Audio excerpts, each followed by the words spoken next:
한번 인사해 보겠습니다. 할렐루야. 다시 한번 인사해 보겠습니다. 할렐루야.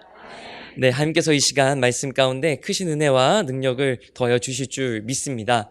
오늘 말씀의 제목이 좀 거창합니다. 나를 따르라. 무슨 전쟁 영화에 나오는 지휘관이 외쳐야 될 것 같은 그런 제목인데, 사실 오늘 이 나를 따르라라고 하신 것은 예수님이 제자들을 부르실 때 하셨던 말씀이셨습니다. 사람이 무언가에 열중하고 있을 때, 혹은 매우 바쁜 일을 급하게 처리하고 있을 때 누군가 말을 걸면 어떨까요? 아마 굉장히 귀찮고 또 짜증이 날 겁니다. 지금 당장 내 눈앞의 일을 먼저 처리해야 되는데 왜 자꾸 신경 쓰이게 할까? 그렇게 생각하면서 말입니다. 오늘 마태복음 4장 18절로 22절의 이야기는 예수님이 갈릴리 호수에서 제자들을 부르실 때의 이야기입니다. 예수님께서 갈릴리 호수에 가셨을 때 오늘 본문 18절은 이렇게 이야기합니다. 마태복음 4장 18절은 갈릴리 해변에 다니시다가 두 형제 곧 베드로라 하는 시몬과 그의 형제 안드레가 바다에 그물 던지는 것을 보시니 그들은 어부라라고 기록하고 있습니다. 예수님께서 갈릴리 호수를 가셨습니다. 가신 것까진 좋은데 어부였던 베드로와 안드레가 바다에 금을 던지는 것을 보시니 라고 말합니다. 즉 어부였던 베드로와 안드레는 지금 열심히 일을 하는 중이었습니다. 어부로서 물고기를 잡는 일에 열중하고 있었습니다. 그리고 나서 예수님께서는 이 어부들을 부르십니다. 마태복음 4장 19절로 20절에 보면 말씀하시되 나를 따라오라 내가 너희를 사람을 낚는 어부가 되게 하리라 하시니 그들이 곧 그물을 버려두고 예수를 따르니라 라고 되어 있습니다. 여러분 뭔가 좀 이 본문 오늘 본문 읽으면서 이상한 점을 못 느끼셨습니까? 지금 오늘의 이 본문대로라면 예수님은 베드로와 안드레를 처음 보셔서 그 자리에서 부르셨습니다. 그리고 베드로와 안드레가 그 부르심에 응답했다라는 것입니다. 여러분 처음 본 사람이 갑자기 권사님 저를 따라오십시오 이러면 어떠시겠습니까? 뭘 하려고 저러시는 걸까 아마 하면서 조금 이상하게 생각이 들 겁니다. 이 같은 이야기를 누가복음에서는 어떻게 이야기를 하냐면 누가복음 5장에 나와 있습니다. 누가복음 5장을 제가 읽어드리겠습니다. 누가복음 5장 1절로 2절에 보면 무리가 몰려와서 하나님의 말씀을 들을새 예수는 게네사렛 호숫가에 서서 즉 갈릴리 호숫가에 서서 호숫가에 배 두 척이 있는 것을 보시니 어부들은 배에서 나와서 그물을 씻는지라 라고 되어 있습니다. 이 누가복음에서 보자면 예수님께서 쫓아온 사람들, 이 예수님을 따라온 사람들에게 하나님의 말씀을 전하고 있었습니다. 그리고 이 갈릴리 호수를 나오셨는데 마침 어부들이 배에서 그물을 씻고 있었다라고 기록합니다. 아마도 이 그물에 물고기를 잡다 보면 비늘도 묻어 있고 아니면 살점도 떨어져서 묻어 있고 아니면은 이것저것 물속에 있는 것들이 걸려서 이 그물을 손상시켰을 것입니다. 그래서 아마 이 그물을 정리하고 씻고 이렇게 다음 또 조업을 위해서 준비하고 있었다. 아마도 의사였던 누가답게 누가복음을 썼던 이 누가는 비교적 자세하게 그때의 상황을 우리에게 알려주고 있습니다. 왜 그러면 마태복음에서는 이러한 상황이 설명이 없이 물고기를 잡고 있었다라고 이야기하고 있었을까요? 누가복음 5장의 그 다음 부분 3절과 4절에 보면 이렇게 기록되어 있습니다. 누가복음 5장 3절로 4절에 보면 예수께서 한 배에 오르시니 그 배는 시몬의 배라. 육지에서 조금 떼기를 청하시고 앉으사 배에서 무리를 가르치시더니 말씀을 마치시고 시몬에게 이르시되 깊은 데로 가서 그물을 내려 고기를 잡으라. 마태복음 4장 19절에서는 어떻게 되어 있습니까? 18절에서는 그물을 던지는 것을 보셨다라고 되어 있습니다. 단순히 그물을 던진 것이 아니라 누가복음에서 보면 어떻습니까? 예수님께서 베드로의 배를 타고 말씀을 전하신 다음에 베드로에게 저 깊은 곳에 가서 그물을 던져라 라고 명령하셨다라는 것입니다. 즉 마태복음 우리가 읽었던 4장 18절에서 그물을 던졌던 그 이유가 무엇이냐면 예수님께서 명령하셨기 때문이라고 우리가 알 수가 있습니다. 여러분이 지금 베드로라면 한번 생각을 해보십시오. 누가복음의 말씀대로라면 그물을 던져 물고기를 잡는 일 얼마나 어렵겠습니까? 혹시 여기에 어촌에서 태어나신 분들이나 어촌에서 자라셨던 분들은 아시겠지만 물고기를 잡는 일이 여간 어려운 일이 아닐 겁니다. 얼마나 고된 일이겠습니까? 파도를 이겨내고 그 파도에 흔들리는 배 위에서 그물을 던지고 그물을 끌어올리고 물고기를 정리해야 되는 그야말로 너무나도 고단한 일이었을 것입니다. 사실 물고기 잡는다라고 하는 일은 평생을 그 일을 한다 하더라도 너무나도 어려운 일입니다. 하루의 조업을 마치고 이제 사용한 그물을 씻고 정리하는데 난데없이 한 사람이 내 배에 올라타서는 배 좀 띄워보십시오 이렇게 얘기했다면 어땠을까요? 이게 무슨 소리야? 아마 이러시지 않았을까요? 아마 베드로의 마음도 그와 다르지 않았을 겁니다. 제가 지금보다 조금 더 젊었던 시절에 제가 아르바이트를 한 적이 있습니다. 네, 놀라시는군요. 제가 아르바이트를 했었는데 어디서 일했냐면 파스타 전문점에서 일했던 적이 있었습니다. 주방 보조로 일했었는데 주방 일이 얼마나 고단합니까? 칼질하고 또 계속 손을 물에 담그고 있어야 되고 그러면 손이 어떻습니까? 다 부르트고 막 뜨거운 거 만지면 또 데이고 칼에 또 베이고 얼마나 손이 남아나지 않습니까? 또 이 전문점에서 일하다 보면은 또 조리법이 따로 있습니다. 그래서 그 조리법대로 조리하지 않으면 또 안 됩니다. 그때 일하면서 나를 위해 엄마가 이렇게 매일 음식을 해주시는 게 얼마나 힘든 일이구나. 그때 좀 깨달았던 것 같습니다. 제가 그때 아르바이트를 하면서 가장 힘들고 어려웠던 때가 무엇이었을까 곰곰이 생각을 해보면 뭐 새로운 이제 메뉴가 나와가지고 그걸 다시 익혀야 한다든가 아니면 이벤트가 많이 생겨가지고 뭐 할인 이벤트 뭐 오늘은 40% 할인하면은 그날 손님이 정말 미어 터지게 많이 들어옵니다. 그렇게 이벤트를 많이 해서 손님이 너무 많아 바쁜 날 뭐 여러 순간이 있겠지만 아마 가장 힘들고 짜증나는 때가 언제였는가라고 생각해보면 이제 주방을 정리하고 마감해야 되는데 그러고 있는데 주문이요 하고 갑자기 주문서가 들어오면은 그 주방에 있는 사람들이 다 이랬던 기억이 납니다. 아마 베드로도 이때에 예수님께서 배를 띄워봐라 하셨을 때 그리고 깊은 곳에 가서 그물을 던져봐라 라고 하셨을 때 그보다 더하면 더했지 아마 덜하지는 않았을 것 같습니다. 아니 난데없이 나타나선 내 배에 올라타서 뭐? 배를 좀 띄워보라고? 아니 이젠 또 그물을 던지라고? 이미 정리 다 해놨는데? 이게 무슨 뚱딴지 같은 소리야? 아마 이런 마음이 들었을지 모르겠습니다. 그런데 베드로도 뭔가 좀 다르기는 달랐던 것 같습니다. 누가복음 5장 5절에 보면 제가 읽어드리겠습니다. 이렇게 기록합니다. 시몬이 대답하여 이르되 선생님 우리들이 밤이 새도록 수고하였으되 잡은 것이 없지만은 말씀에 의지하여 내가 그물을 내리리이다. 할렐루야. 말씀에 의지하여 내가 그물을 내리리이다. 사실 오늘 말씀 속의 베드로는 사실 기진맥진한 상황입니다. 여러분 밤새도록 물고기 잡고 하루의 조업을 마치고 들어온 어부가 얼마나 피곤했겠습니까? 더군다나 오늘 5장 5절 제가 읽어드린 말씀에 보면은 밤이 새도록 수고했는데 제대로 된 물고기 하나 잡지 못했습니다. 기분이 좋을래야 좋을 수가 없습니다. 그물을 정리하면서도 얼마나 힘이 빠지고 또 화도 나고 그랬겠습니까?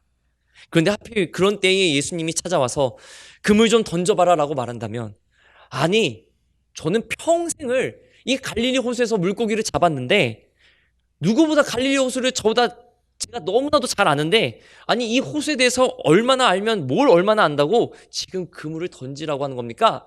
이런 반발심이 드는 게 사실 하나도 이상하지 않은 상황입니다. 여러분 예수님이 우리를 부르실 때 그때의 내 모습을 한번 생각해 보시기 바랍니다. 여러분이 기분 좋고 모든 게 다 잘 되고 평안히 복을 누리고 있을 때 아무런 근심 걱정 없을 때 여러분을 부르셨습니까? 아마 그러신 분들도 있으실 겁니다.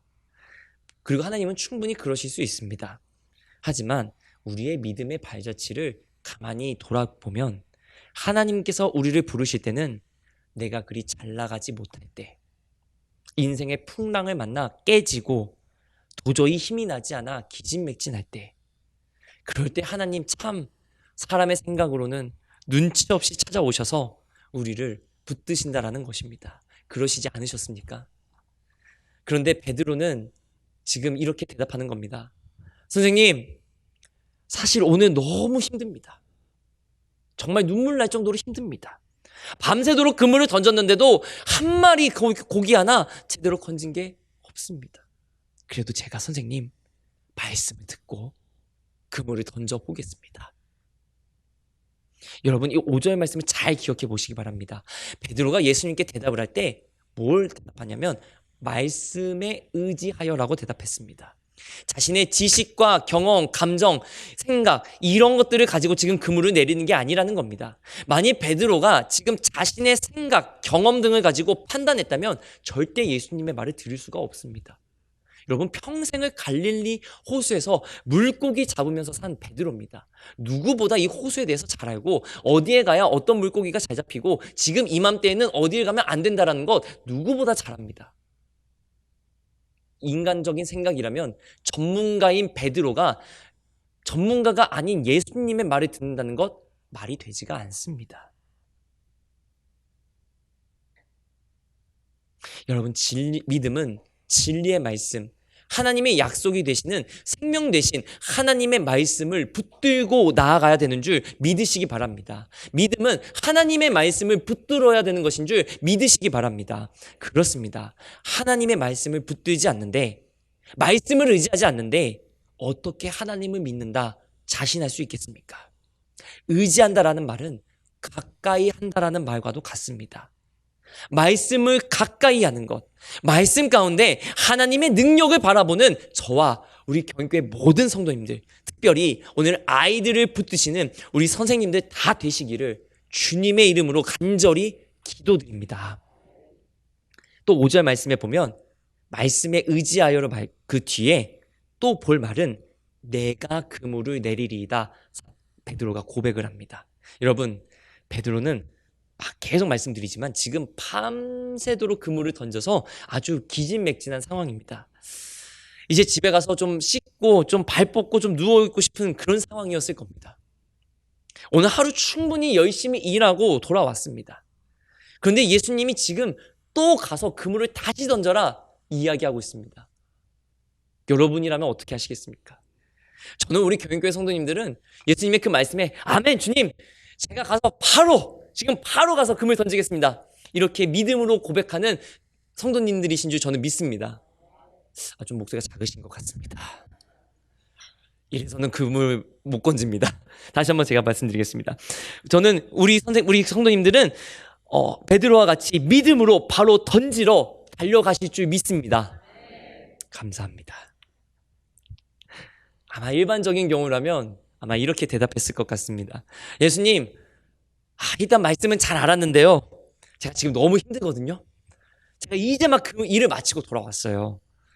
제 뒤에 던질 수 있는 사람 있나 좀 확인해 보고 올게요. 아니면 예수님, 지금 말고 저 한숨 좀 자고 오겠습니다. 한숨 자고 와서 제가 좀 있다가 내일 또 저 그물 또 던지러 가야 되거든요. 제가 그때 던지러 가겠습니다. 이렇게 얘기하는 게 어쩌면 일반적인 모습일지 모르겠습니다. 그런데 베드로는 예수님의 대답에 제가 그물을 던져보겠습니다. 힘들고 어렵지만, 너무나도 피곤하고 괴롭지만, 지금 빨리 씻고 가서 잠자고 누워있고 싶지만, 그래도 예수님께서 말씀하셨으니까 그 말씀 의지해서 제가 던져보겠습니다. 그렇게 대답했다는 것입니다. 여러분, 하루를 열심히 사시고 집에 들어오면 어떻습니까? 좀 편안히 쉬고 싶은데 집안일이 넘쳐납니다. 아침에 돌려놓은 빨래가 고스란히 세탁기에 있습니다. 아침에 식사하고 나간 설거지할 그릇들이 그대로 싱크대에 있습니다. 하필 가는 날이 장날이라고 퇴근하고 돌아왔는데 분리수거하는 날이 오늘입니다. 너무 귀찮죠? 그럴 때 집에서 좀 푹 쉬고 싶은데 집에 와도 할 일이 남아있을 때 얼마나 힘이 빠집니까? 다른 한편으로 우리가 믿음을 가지고 산다 할 때 기진맥진 열심히 믿음을 지켜옵니다. 헌신도 열심히 합니다. 이제 좀 쉴 만한 때가 된 것 같습니다. 맞습니다. 좀 쉬어야 됩니다. 그런데 예수님이 말씀하십니다. 이제 여기서 잘했으니까 이제는 저기 가서 좀 도와줘. 그래 너 열심히 했다 가서 좀 쉬어라가 아니라 저기도 할 일이 있으니 가서 좀 도와줘라. 그럴 때 예수님한테 어쩌면 우리는 이런 마음이 들지 않았나요? 아 예수님 이건 좀 너무하신 거 아닙니까? 제가 여태까지 열심히 했는데 또 가라고요? 그래도 하나님 말씀 순종해야지.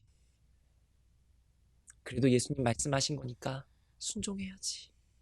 그러면서 또 믿음의 길을 달려왔던 게 저와 우리 성도님들의 모습 아니셨습니까? 여러분 하나님께서는 우리가 힘들고 어려울 때 그때 우리를 부르실 때가 있습니다. 꼭 그럴 때 부르실 때가 있습니다. 그럴 때 저와 우리 경영교회 성도님 여러분 모두 하나님 말씀에 의지해서 주님 제가 하겠습니다. 제가 여기 있습니다. 제가 그 일을 잘 감당할 수 있도록 힘과 은혜를 더하여 주시옵소서. 믿음으로 고백하며 감당하시기를 하나님께서 은혜와 축복의 통로로 차고 넘치도록 채워주시기를 주님의 이름으로 간절히 기도드립니다. 베드로가 믿음으로 그물을 던졌을 때 어떻게 되었습니까? 누가복음 5장 6절에 보면 제가 읽어드리겠습니다. 그렇게 하니 고기를 잡은 것이 힘이 많아 그물이 찢어지는지라 할렐루야.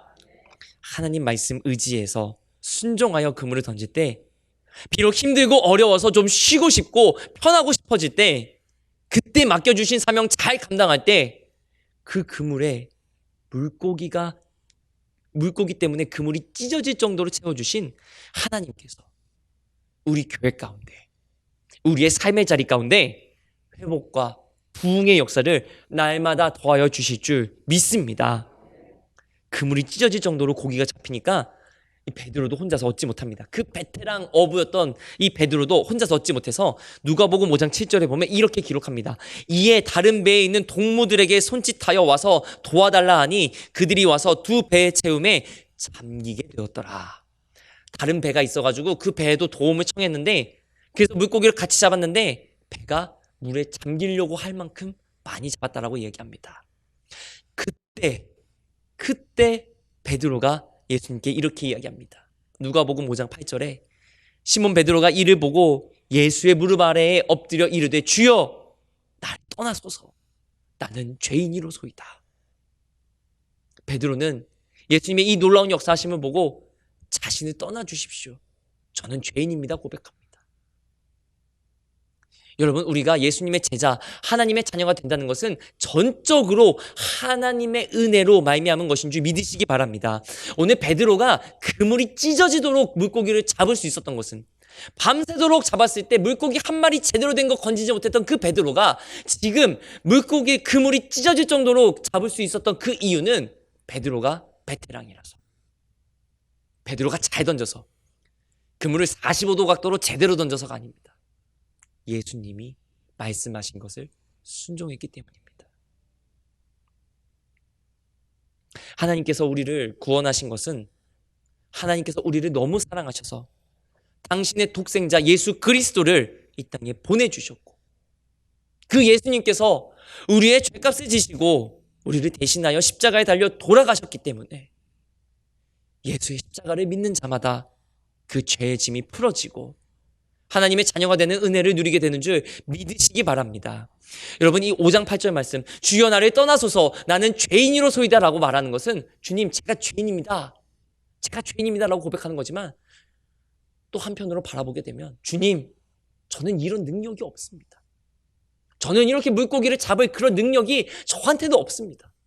이렇게 자기를 부인하는 것입니다. 여러분 이 모든 것이 믿기 어려울 정도로 너무나도 쉽고 간단합니다. 예수님을 믿으면 구원을 받는다. 죄에서 구원을 받는다. 하나님의 자녀가 된다. 너무나도 믿기 어려울 정도로 간단하고 쉽습니다. 여러분 진리는 절대로 복잡하지 않습니다. 진리는 복잡할 수가 없습니다. 예수님을 믿으려면요, 며칠 동안은 이걸 해야 되고요, 며칠 동안은 기도 이렇게 하셔야 되고요, 며칠 동안은 말씀을 몇 번 보셔야 되고요. 이게 아닙니다. 되는 대로 언제나 하나님과 가까이 하려고 하는 것입니다. 진리가 무엇입니까? 라고 물었을 때 장황하게 아주 멋들어지게 설명해야 맞는 것이 아닙니다. 진리는 오직 하나입니다. 하나님의 말씀, 예수 그리스도의 복음입니다. 이것 외에 다른 진리는 없습니다. 단지 그 복음, 하나님의 말씀을 듣는 내 마음, 내 머리가 복잡해서 아직 세상 것, 내 의가 너무 많아 자리가 없어서, 하나님 말씀이 내 안에 아직 제대로 자리 잡지 못해서 그런 것은 아닌가 돌아보게 됩니다. 여러분, 우리가 말씀을 받는다, 말씀을 의지한다라고 하는 것은 계산기 두들겨 가가면서 이렇게 말씀 지키면 좀 내가 손해인데, 이렇게 하면 내가 좀 이번엔 좀 좋겠는데, 이런 게 아닙니다. 믿음은 그냥 예수님을 믿는 겁니다. 믿음은 그냥 하나님을 믿는 겁니다. 믿음은 그냥 예수의 십자가를 바라보는 것입니다.